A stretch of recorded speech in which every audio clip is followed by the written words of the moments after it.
You know, it's funny. As we speak, there are all kinds of things happening with the sun, CMEs, solar storms. They're predicting mass devastation, aurora borealis down into the Pacific, all kinds of crazy stuff happening. But I hope all my radios don't get cooked in the big solar storm, CME, EMP. And one way that I'm going to fix that problem is I'm going to put some strategic stuff inside of a Faraday cage. I'm going to build that Faraday cage right now, this time on K6UDA radio.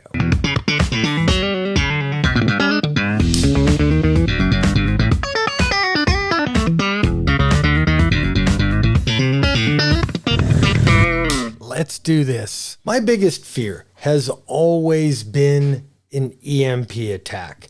This would be a nuclear attack that isn't a ground burst. It doesn't blow up the ground.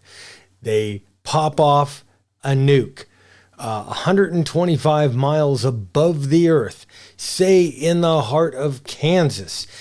It takes out the grid in 3/4 or more of the continental United States. Some of the so-called experts have said that 80 to 90% of the population would probably die off in a matter of 6 months. But as long as I am still here, I'm going to fight like hell.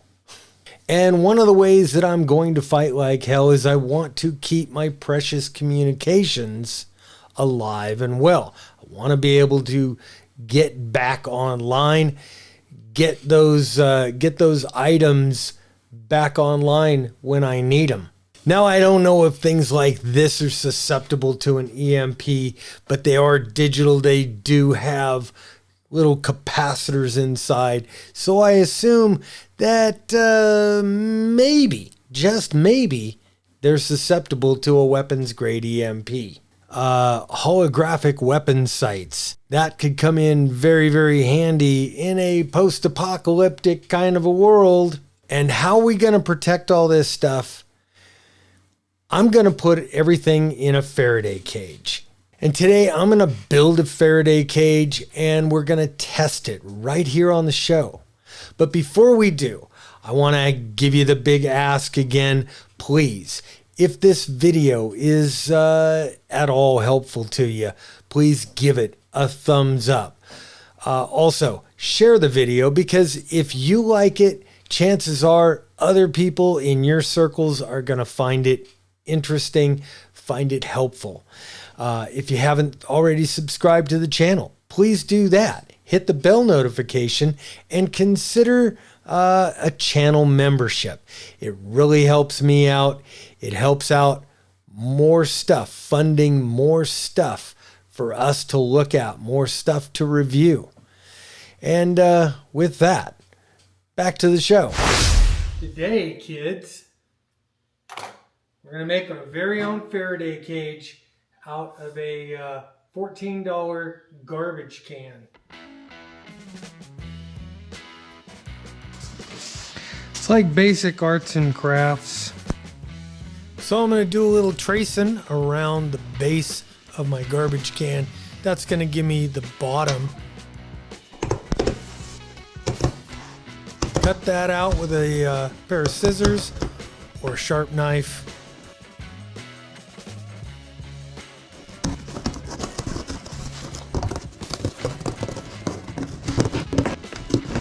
And when you're all done cutting, this thing should slide right into the bottom. Now for the sides, you just need to cut out a nice long strip to go all the way around the circumference of your garbage can.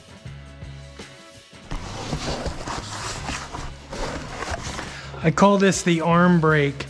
If you don't soften up your cardboard material, it'll fit in a round garbage can like a square peg.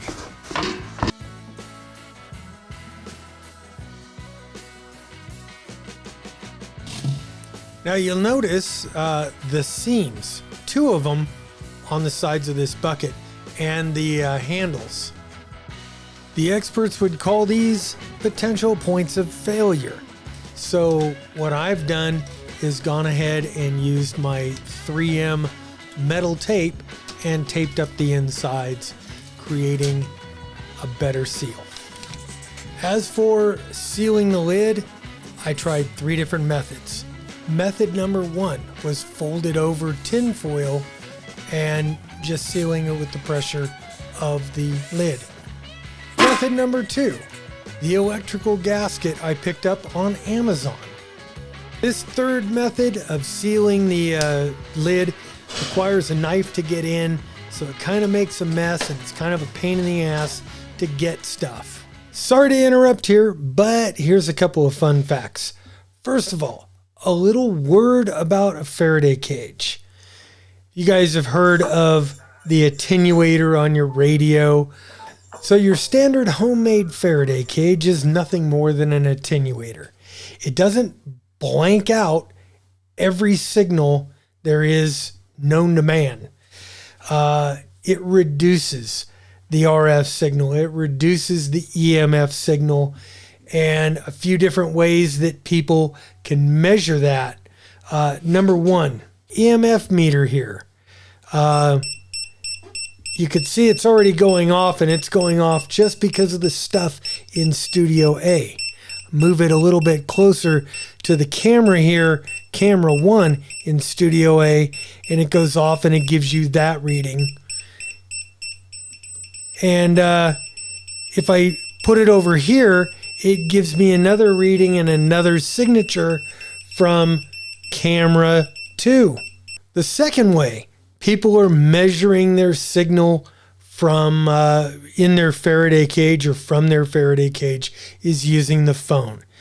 Put the phone inside the Faraday cage, call the phone. If the phone rings, it's getting a signal through. Now, my third and fourth method of testing this thing is putting a handheld radio in and transmitting into that radio from another radio, but I'm doing this 2 different ways. Method number 1 is radio with the standard rubber duck antenna on it. Method number 2 is putting the radio in the Faraday cage just like this with no antenna on there. This is the receiving antenna. All right, now that you know how these things are built and the method that I'm going to go ahead and put these things to the test, let's get back to the testing. Okay, first test is with an aluminum foil seal. All right, we're talking on a simplex channel. This is a GMRS frequency. The radio works. We'll put the radio in the can, and with the lid off, you can definitely hear the radio.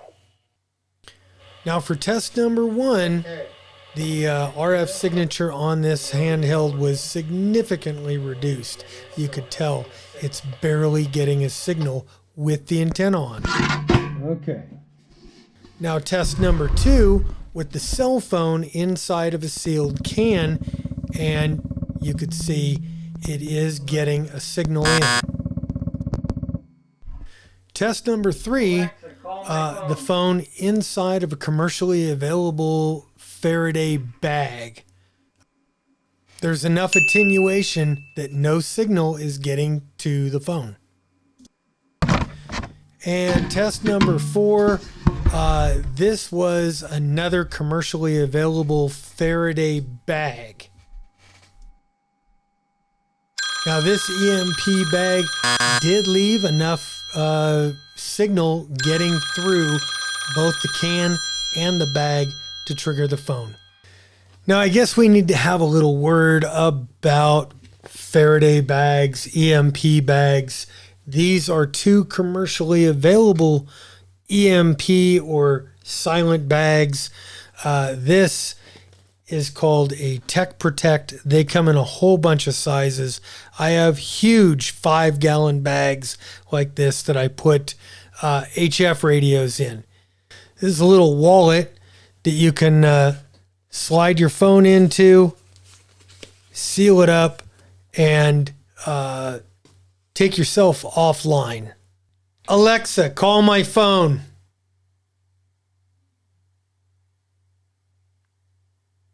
You can see by itself, this one is not letting any signal through. All right, we'll give this one another shot here. You ziplock this.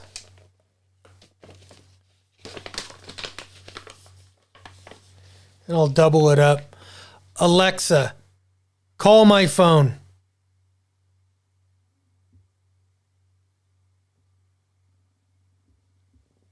Yep. This one's ringing.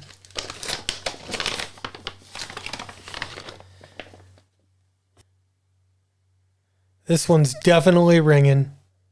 This bag I bought several years ago. I don't know if it's become compromised.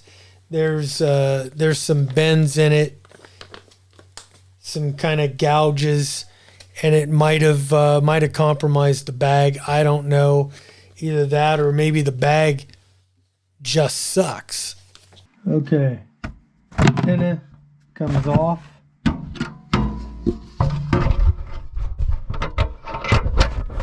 Test number 2. We're doing with the electrical gasket on the lid of the Faraday can. Okay, just a test.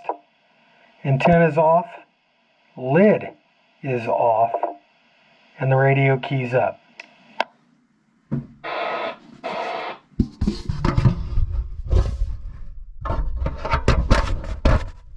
So, test number 2 on the handheld is a success.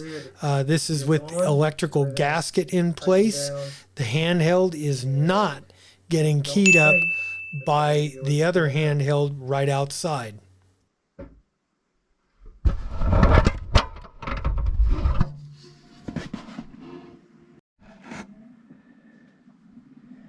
Okay.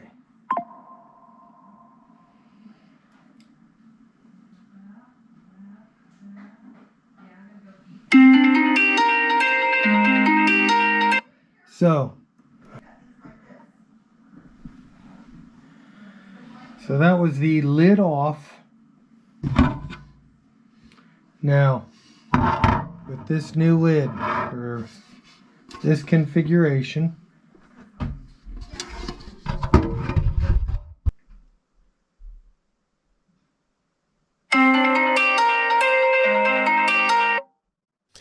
so with the electrical gasket in place, the cell phone inside, we're still getting enough signal into the phone to trigger it and get it to ring. Channel mode. This is keying the transmitter with the lid off.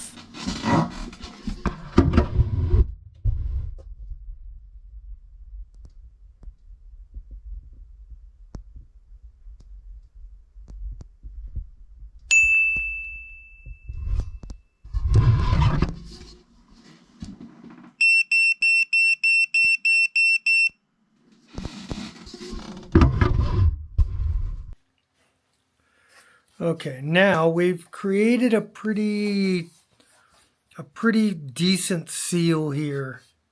Sealing and unsealing this can in this configuration is going to be a pain in the ass. All the way around the can.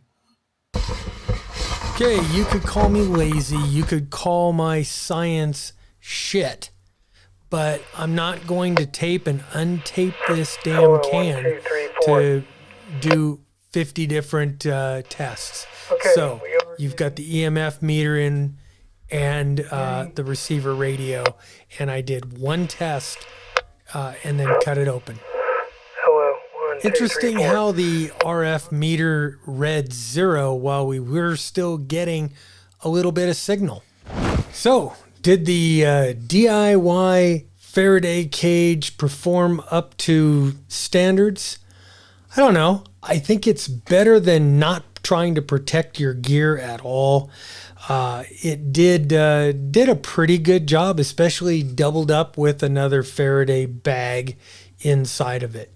For something that cost $14 to $25 depending upon how you configure yours. You can't expect a DIY project like this to perform like a super efficient commercial military grade EMP protection or EMP Faraday cage, because as one of my friends who used to be in the business told me, they had grounding systems that would cost $200,000 and $300,000 to construct. I'll take my chances in my metal shop with my 2 metal Faraday cages and hope that something goes right.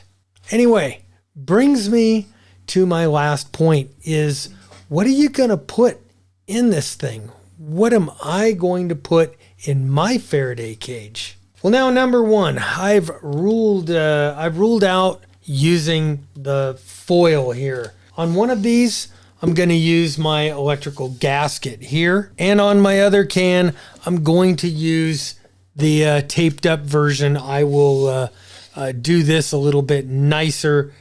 I had cameras and stuff that I didn't want to disturb when I did this one. What's going to live inside my Faraday cages? Number one, my EOTech. This thing I think will live inside the Faraday cage. Batteries removed. I will be definitely putting in some of my better HTs that I don't use on a daily basis, like my old D74 here. I will be detaching the antenna and also taking the battery pack off. I've got this cheap little laptop here. This is going in the Faraday cage. This one specifically is used only for programming radios, and it does a few other ham radio things. But other than that, this thing does not get fired up. I don't use it for general purposes. I don't do anything other than ham radio stuff. I want to be able to use this stuff on a regular basis. And it's a huge balancing act between what are you protecting and what are you using, and how do you balance that? You let me know in the comments. That's all I've got this time. I'm Bob, K6UDA. I'm out of here. 7-3, guys.